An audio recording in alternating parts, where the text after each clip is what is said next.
Bienvenidos y bienvenidas a esta entrevista especial con el presidente del Estado hoy plurinacional de Bolivia, Evo Morales, en el marco de la Sexta Cumbre de las Américas que se desarrolla en la ciudad de Cartagena de Indias, al norte de Colombia.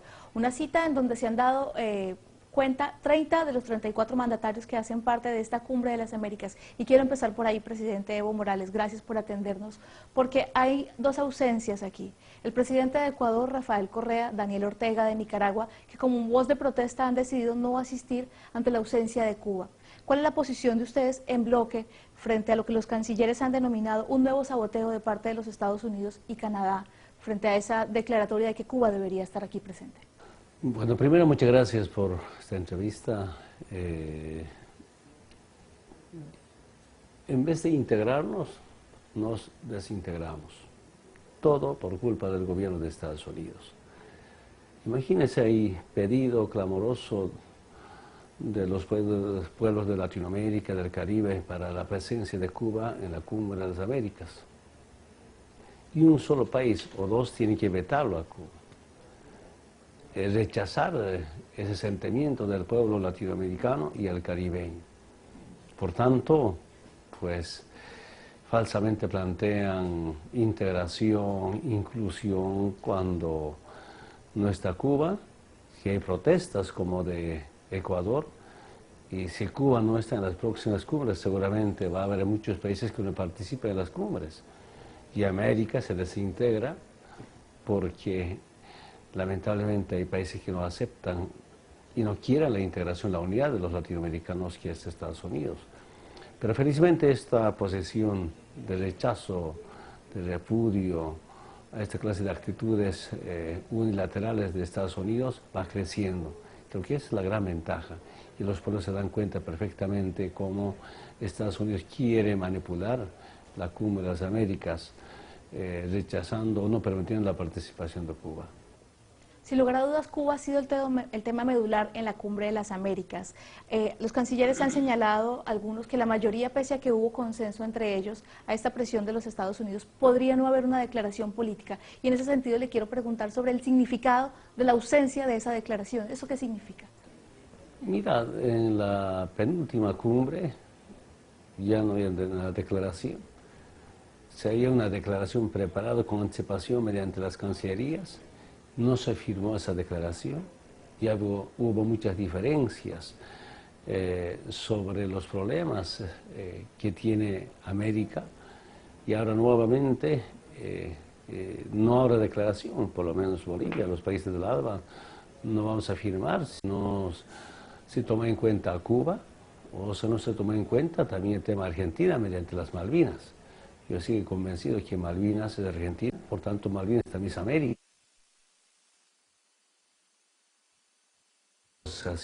Argentina e Inglaterra sobre el tema Malvinas. Son temas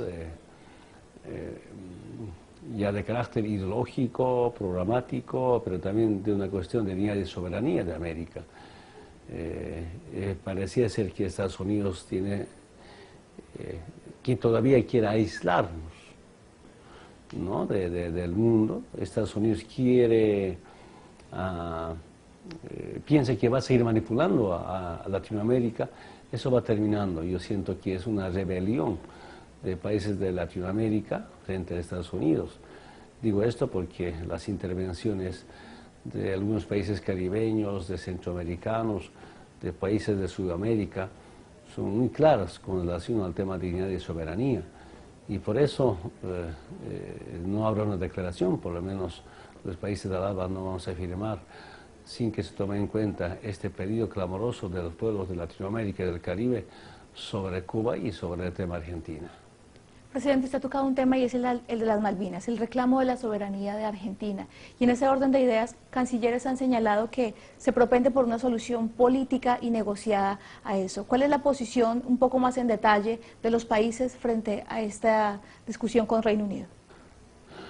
Tantas resoluciones de organismos internacionales, especialmente de las Naciones Unidas, sobre esta negociación entre Argentina y Inglaterra, y el pedido de todo el pueblo latinoamericano y el pueblo caribeño, pero Estados Unidos otra vez veta a todo el continente.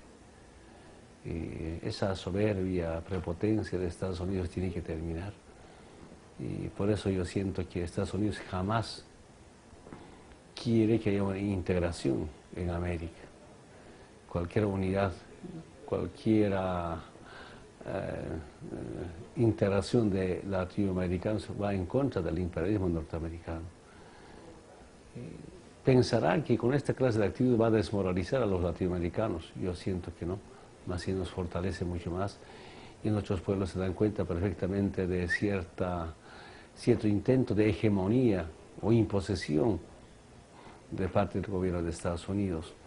Por supuesto, nuestra lucha continuará junto al pueblo argentino para que ojalá lo más temprano posible vuelva Malvinas a Argentina. Presidente, ahora le quiero preguntar, ustedes lo han mencionado y es como cada vez Estados Unidos y Canadá empiezan a aislarse. Un país que además ha estado ocupado en guerras con Afganistán, en peleas con Irán, y en ese sentido parece que América Latina cada vez empezar a hablar con voz propia, organismos multilaterales como lo es el ALBA, como lo es la UNASUR, como lo es el Mercosur. ¿Qué decirle a Estados Unidos frente a eso y a ese rechazo sistemático que se viene dando a esos países? Lo que nunca deberíamos de unirnos los latinoamericanos y los caribeños mediante CELAC, y es un espacio de debate. La última reunión que tuvimos en Caracas, Venezuela, ciudad importante, y la presencia también de mandatarios para poder impulsar este nuevo organismo sin Estados Unidos ni Canadá. Quisiéramos que la Cumbre de las Américas sea un espacio importante frente a otros continentes, pero lamentablemente Estados Unidos no permite, y por tanto tenemos la obligación como latinoamericanos gestar otros organismos donde haya mayor comprensión entre los países, respetando nuestras diferencias, por supuesto. Somos tan diferentes, somos tan diversos. Cada país tiene su propio proceso de liberación con los distintos sectores sociales. En Bolivia, por ejemplo, son indígenas, campesinos originarios, y algunos sectores son la clase media, impulsa estas grandes liberaciones, y algunos sectores también empresariales. Entonces, esa es parte de la diversidad de Latinoamérica. Sin embargo, hay un solo pensamiento: liberación definitiva. Acabar con el saqueo de nuestros recursos naturales, la justicia social, la igualdad. Y quienes coincidimos en esa forma de cómo atender las demandas de nuestros pueblos, pues seguiremos de manera conjunta mediante estos espacios que tenemos, UNASUR, o finalmente el CELAC, o Mercosur. Son espacios que nos permiten avanzar en la liberación de nuestros pueblos. ¿Qué opinión le merece a usted, presidente, que el debate regional que se esperaba público en temas tan importantes como los que se estaban debatiendo allí, finalmente no hubiese espacio o acceso a los medios de comunicación? No pasa en otros escenarios como, por ejemplo, mencionaba ayer el tema de la CELAC, donde todo se hace público porque es la sociedad civil quien quiere saber qué es lo que se debate allí. Si somos transparentes, no tenemos nada que ocultar, ¿no? Yo a veces me escapo de los medios de comunicación, y por eso ayer pedía que debería de ver un debate público ante el pueblo de América. Eso no pedía por figuración, sino para la información de nuestros pueblos. Sin embargo, no hay ese debate público. Siento que hay temor a que los pueblos del mundo escuchen, o pueblos de América escuchen, quiénes son los enemigos de la integración, de la inclusión, quiénes son los que no quieren a los pueblos, y por eso tratan de ocultar un debate público sobre nuestros pensamientos, que muchos de los pensamientos de los latinoamericanos expresan un sentimiento que viene del sufrimiento de nuestros pueblos. Presidente, en cuanto al tema de la lucha contra el narcotráfico, voces mayoritarias hablan del fracaso de los Estados Unidos en esa lucha que de alguna manera ha estado enmascarado por injerencia militar en la mayoría de los países del continente. ¿De qué manera deberían los países de América abordar este tema de las drogas, de este flagelo? ¿Cómo hacerlo? Por lo menos que yo sepa, desde el año 1961, muchos tratados, convenciones de las Naciones Unidas para acabar con el narcotráfico. Desde el 61, imagínense, han crecido las plantaciones de coca. En algunos países legalizando la marihuana. En algunos estados de Estados Unidos hasta se legaliza el consumo de la cocaína bajo una receta médica. Y mientras que sigue creciendo el mercado ilegal de la cocaína, es difícil de pensar que vamos a acabar con el narcotráfico. Por tanto, la llamada guerra a las drogas es un rotundo fracaso. Que sus tratados, que las convenciones, que los acuerdos multilaterales no son tan coherentes con la vivencia de los pueblos.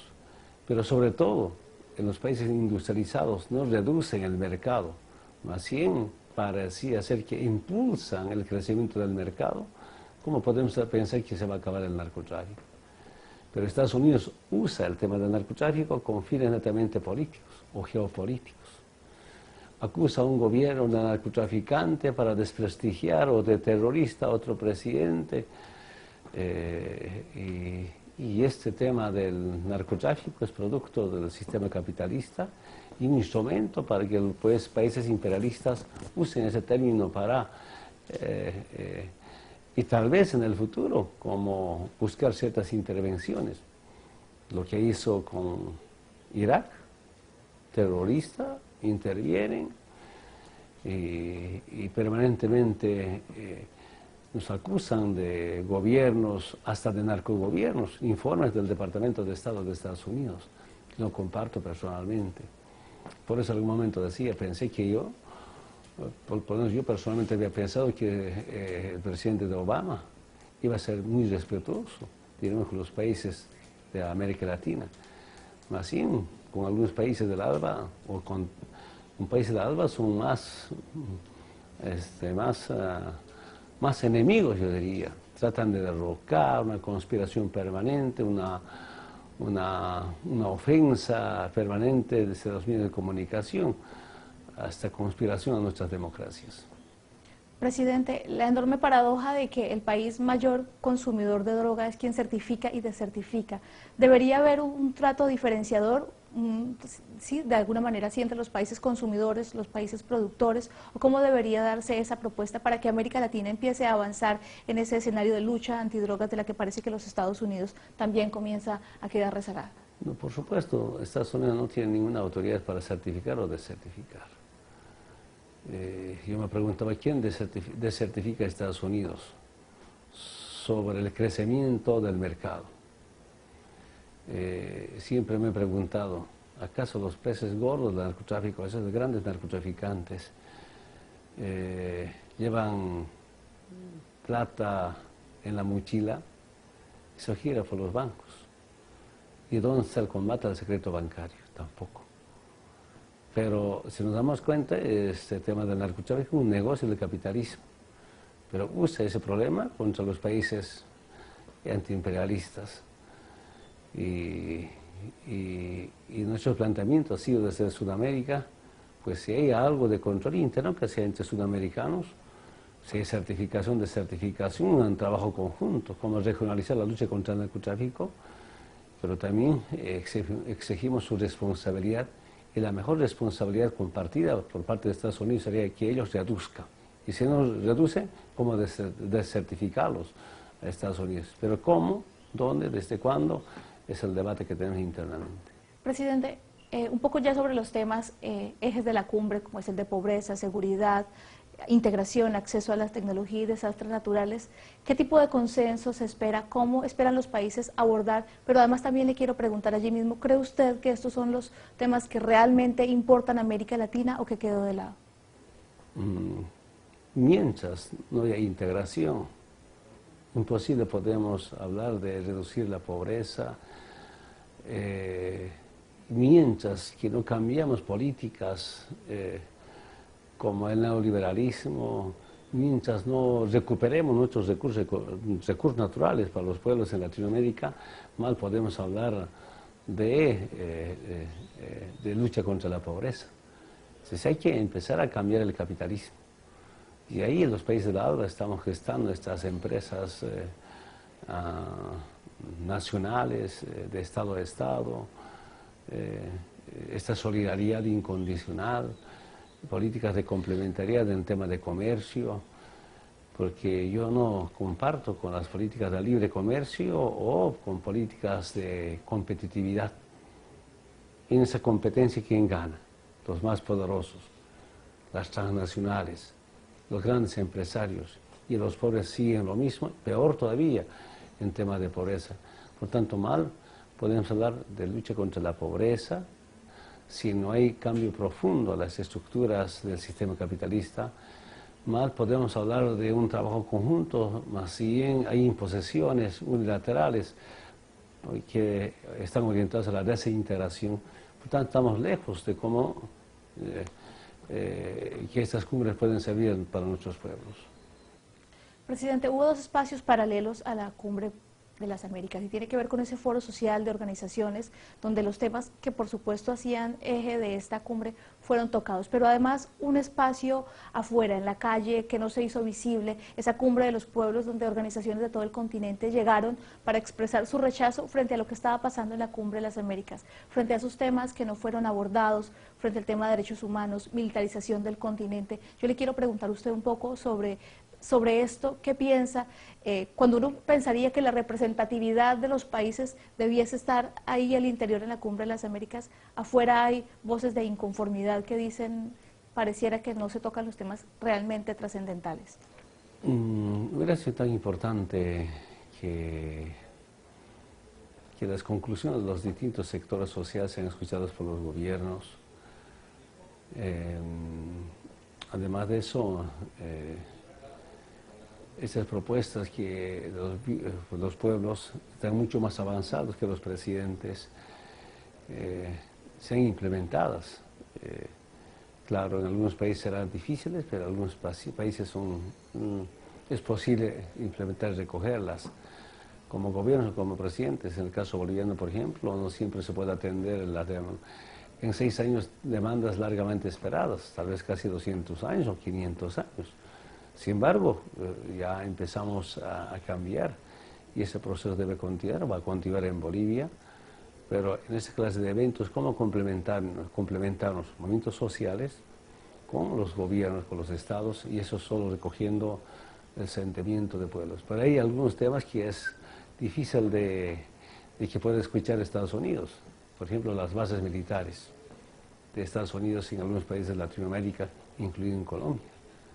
Yo quiero denunciar algo. Mis compañeros de la Cancillería han sido controlados por la seguridad de Estados Unidos. Por supuesto, se rebelaron, rechazaron, pero al margen de esa revisión que hacían los funcionarios o la policía o seguridad del gobierno de Estados Unidos, ¿cómo es posible que venga desde Estados Unidos a controlar a los bolivianos en Colombia? Todos tenemos la obligación de ser controlados, revisados por la policía o las Fuerzas Armadas de Colombia y no del Grupo de Seguridad de Estados Unidos. Eso pasó estos días. Aunque por ahí hay algunos comentarios que algunos han sido expulsados, saludamos la decisión que tomó el presidente Santos, pero es muy lamentable lo que pasó en Colombia con los funcionarios de la Cancillería de Bolivia, una de esas noches acá en Colombia. Presidente, yo para concluir quiero pedirle como su mensaje, ese mensaje alentador que, déjeme decirle, era la voz de las organizaciones cuando usted tuvo la oportunidad de clausurar ese foro social. Y es esa voz de esperanza que todavía hay en América, un pueblo que se está levantando frente a los intereses de Canadá, de los Estados Unidos, y que no está sometido a los intereses de Estados Unidos, que se rebeldiza frente a eso. Como parte de esos movimientos sociales, esta decisión de liberación de los pueblos de Latinoamérica y del Caribe, incluidos los pueblos de Norteamérica, va a continuar. las políticas implementadas desde el gobierno de Estados Unidos no es solución, ni siquiera para el mismo capitalismo, para el mismo imperialismo, pero todavía para los pueblos. Y los pueblos tenemos la obligación de unirnos, de organizarnos, y no solamente rechazar, sino también proponer, y que esas propuestas de los pueblos sean recogidas por los estados para el bien de las nuevas generaciones y para todos los pueblos de América y del mundo. Yo tengo mucha esperanza que los pueblos tomen decisiones políticas, cambios estructurales, atención a las demandas sociales para el bien de todos los pueblos del mundo. Presidente Evo Morales, muchas gracias por ayudarnos a entender el debate aquí en esta sexta cumbre de las Américas. Muchas gracias. Y a todos ustedes, muchísimas gracias por acompañarnos. Fue entrevista exclusiva con el presidente de Bolivia, Evo Morales.